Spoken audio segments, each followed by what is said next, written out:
За та бүхэндээ энэ өдрийн мэндийг хүргье. За сангийн сайдаас асууя. Хот байгуулалтын сайд байхгүй байна. Энэ гадаадын зээлээр хэрэгжиж байгаа төсөл хөтөлбөрүүдийг эренблээд явцын дүгнэлт сангийн яам хийж байгаа мүү?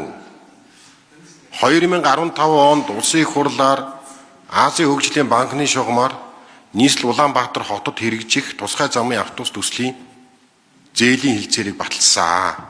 Төслийн нэгж байгуулагдаж олон хүн цалин авдаг. 2015 он шүү дээ. Одоо хүртэл энэ үйл ажиллагаа төсөл нь хэрэгждэггүй. Жил болгон ингээд зээлийн хүнд нь хүү төлөө явж идэг. Татвар төлөгчдийн мөнгийг зээлийн хүнд төлөөд байдаг. BRT буюу тусгай замын автобус төсөл шиг хэдэн ийм төсөл зээлийн хилцээр хийчээд хэрэгжихгүй төслийн нэгжин цалин аваад яваад байгаа юм бэ гэдгийг сангийн яам нэг тодорхой хариулж өгөөч. Хоёрдугаарт нь сангийн яамныхаа энэ жилдээ 240 орчим тэрбум төгрөгийг зээлийн хүн төлөх юм байна. Зээлийн хүн 4.5 юм уу? Яг тодорхой энэ дээр тоо хэлээч. Засгийн газар бол төсвийн тогтвортой байдлын өрийн хязгаарыг давуулж тойруулж бултуулсан хууль оруулж ирж байна. Хууль зүйн логикийн хувьд дахиад ийм хууль шинээр төрж гарах, зээл авах, хязгааргүй зээл авах магадлал бий болчихлоо.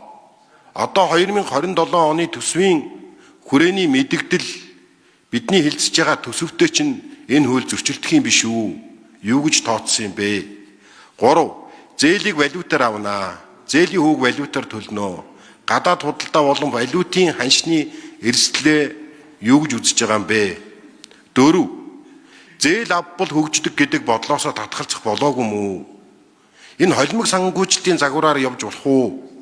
Тодорхой хэсгээр нь Монголын хувийн эвшил орох. Тодорхой хэсгээр нь үндэсний баялагын сангийнхаа хөгжлийн санг оруулах, дотоодын бонд гаргах, ингээд дотоодын аж ахуйн нэгжүүдтэй ижил тэгш боломж олгоод энэ мега төслөө явуулж болдоггүй мүү?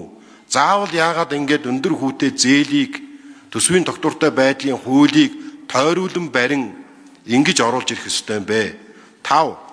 Энэ явцын аудит гэж байна уу? Техник эдийн засгийн дээр үндэслэл чинь буруу хийгдсэн юм уу? Яагаад ингээд төсөвт өртөх нь нэмэгдээд байгаа? Яг хэдэн хувиар нэмэгдээд байгаа юм бэ гэж асуухаар та тодорхой хувь хэлэхгүй байна.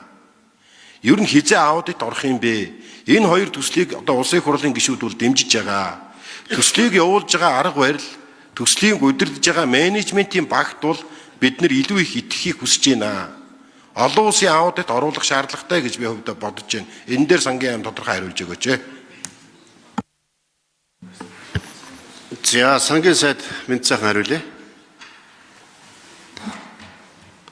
За Баатар гүшиний асуултанд хариулъя. Төсвийн тогтвортой байдлын хууль тойруулж байгаа асуудал огт байхгүй. Нэгдүгээрт. Хоёрдугаарт төсөв төрөлтөх өссөн асуудал бол газрын төсний үйлдвэр дээр өссөн. Анх $1 тэрбум хөнгөлөлтөө зээлийг бол энэтхийн засгийн газар олгохдоо газрын төсний үйлдвэр тэгж зориулж олгоогүй. Монгол улсад $1 тэрбум хөнгөлөлтөө зээл олгоё гэдэг шийдвэрийг гаргасан. Энэ хүрээндээ бид хэлэлцээд газрын тус барихын зөв зүйтэй юм а гэдэг дээр баригдсан анхны урьдчилсан тизүү $1.2 тэрбум байсан. Тизүү эцэслэгдэн батлагдсанараа $467 сая нэмэгдсэн. 2024 онд тав ид хэлэлцээд энэ зээлийн тизүүн үндэслэлтэй байна гэд төсвийг баталж өгсөн байгаа. Хоёрдугаарт зээл авахаараа хөгжинэ гэдэг ойлголтоос салаа гэд.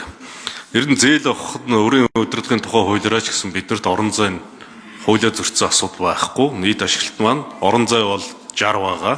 Бид нар 38.9% ашиглаа явж чинь цаана бидэрт 21% зээлийн орон зай байна. Тэгэхээр өрийн таазанд бол нөлөөлсөн өрийн удирдлагын тухай хууль зөрчсөн асуудал байхгүй.